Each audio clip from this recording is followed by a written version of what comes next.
All right, good afternoon. Thanks ever so much for inviting me here. My name's Joelle Taylor, and I'm a spoken word artist, poet, and cultural terrorist.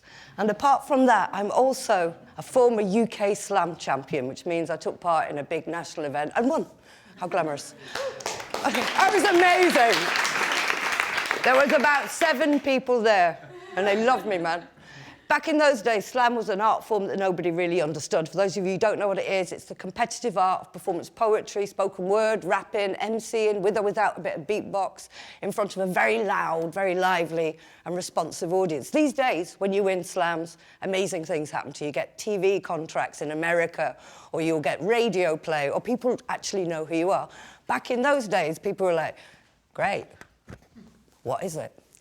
Very soon after winning the slam, I got a call from the Poetry Society, and they asked me to think of a competition that would appeal to young people who were more disadvantaged than the regular people who took part in poetry competitions. The demographic of the person who takes part in a poetry competition is generally somebody who's very upper middle class, white, has a bit of privilege, crucially, has got culture at home. My own background, my culture was going to the pub, that kind of thing. So the people who win these kinds of poetry competitions generally have greater access to culture and things like that. My passion as an artist and as an educator is finding beauty in ugly places, looking for the rose that breaks through the concrete. So I set up this thing that was called the Rise Slam, which is a London-wide slam championship. And I invited young people from across urban London to take part. And it was kind of an open mic, really. So kids would turn up. These are the kids who really wanted to be spoken word artists or rappers or MCs with massive connection to music. And from the very first event, which was well attended, all the parents and kind of people like that came along, but from the very first event, we realised we got something completely and utterly different. Slam, like I said, was totally unknown in this country.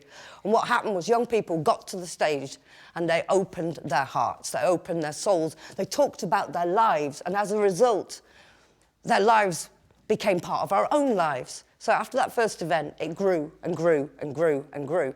Also, what's crucial is the kind of people who were taking part. They were the kids that were at risk of exclusion at school, the kids that were failing in traditional educational settings. And then, in 2008, with the help of the BBC, we went national. We became a national project. So what I essentially do is I go into schools. I've just come today from a Tower Hamlets school. It's a very, very different school to this one. And it's a secondary school. And the kids who go there are fed from the local council estates. So they're coming from a degree of abject poverty, in a sense. And I don't just mean a kind of physical poverty, but a cultural poverty as well. So we started doing this. It's become an incredible thing. You all know what a slam is now, yeah?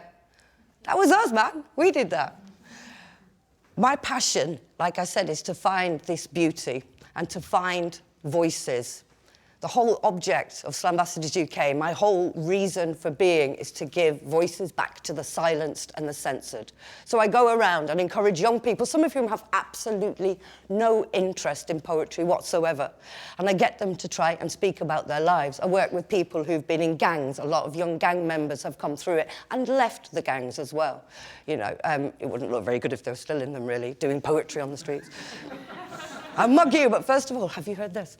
No. So we do that. This year I'm working specifically with the Gypsy Roma traveller community as well as a priority, and also we've looked after children. But it's open to everyone. Everyone in this room between the ages of 12 and 18 can come and be a part of this and can come and find their voices. The gig is a massively important part of it. You have to write something that you're going to try and make an audience feel something about. Tell them something about your life, your identity, whether that be heritage or family or something that's happened to you, something crucial that the rest of us as humanity then becomes to grow, and we develop, we understand each other more. As Slambassadors has developed and got bigger and bigger, now you do stand a good chance of being booked for major gigs around the country if you win. Now you do stand a chance of being on TV or on the radio, and certainly of producing your own books. With the new revolution within print, it's created a revolution within spoken word as well. In fact, I've got my book here. Okay. Now, I think the best way for me to describe what this is about and how crucial this is for me to do you a poem, if that's all right. And this poem I'm going to dedicate to a number of young people, and I'm going to tell you who they are. First of all, to the young girl I've just worked with when I asked her what she wanted to be when she grew up, and she said a drug dealer, because that's the only way you get money, yeah? For the girl last week who told me that she watched her mother cut her own throat and then was left by the emergency services on her own, an 11-year-old child. And for the boy who wanted to be a motivational speaker, now the only problem with that is that he hadn't ever spoken, and he wouldn't even sit with the other kids at the table. It's for every gang member who just grew up in a gang. You don't join them, there's no big initiation ritual, these are your friends, you grow up with them. For all those young people, for those that continue to challenge the way we teach the world how to be ourselves, this is your poem. It's called Last Poet Standing. I am the last poet standing on this blank stage of bruised pavements, broken with missed opportunities and well-aimed misunderstandings. They say our children are too demanding. The scent of sweat at the base of the spine, carried on wolves of wind, lures the gangs in. Even the air we breathe has chalk lines around it. Police barrier tape surrounds it. Whilst the skin of our streets is tattooed with grin and graffiti, the city's obituary cut by street artists, cultural terrorists and infantry, sprayed in blood and ink. See, our young are force-fed on vulnerability and violence. Their lullabies are the cries of police sirens and the echoes of doors slamming late under midnight moons as wide as children's eyes. She didn't come home again tonight. She never will. But that child will wait for her for the rest of his life, because these canals, these tracks, these umbilical streets, these arteries of our cities are clogged with discarded dreams and shopping trolleys. See, our kids die in school corridors, not just in illegal, intangible, immoral wars, but the simpler war between self-respect and self-esteem. Son, on these roads, it is expected that you will stumble, fumble, humble your grip on your dreams, but they are the only things we have. These delusions of equality. So stand up, speak free, exercise linguistic liberty. Shut up and speak.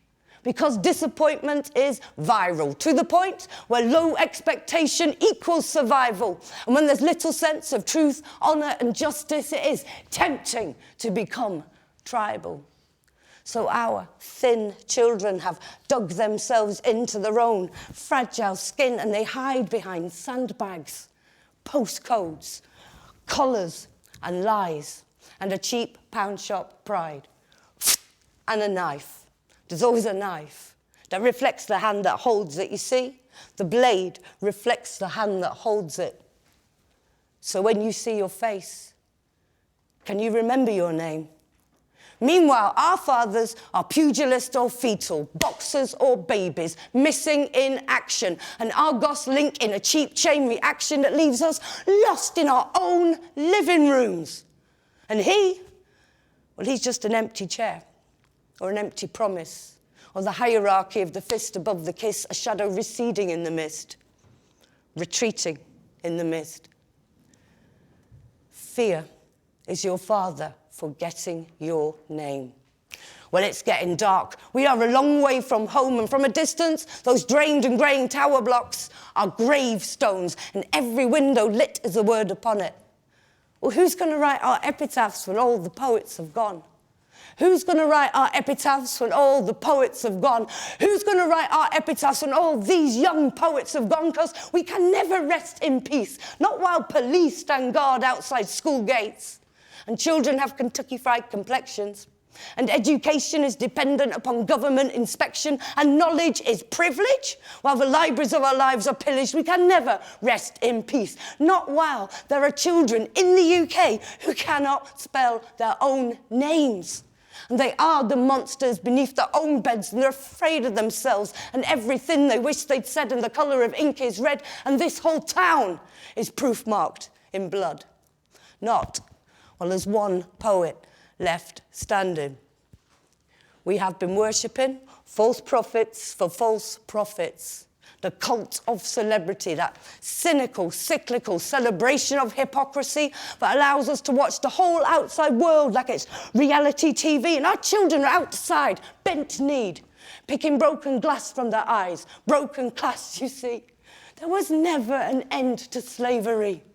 We just don't define it anymore simply by ethnicity, but by economy. So can you hear the gangs howling from the plains of Peckham to the hard lands of Hackney? Because they can scent you. You will see me.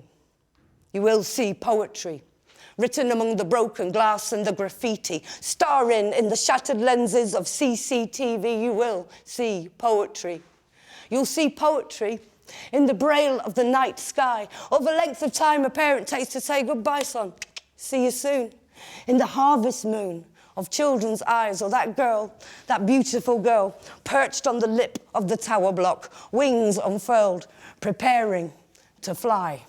Even in the gangland's wasteland, warrior cries, because every one of those tower blocks is a book. Open it. There is hope in it. There is poetry. Thank you.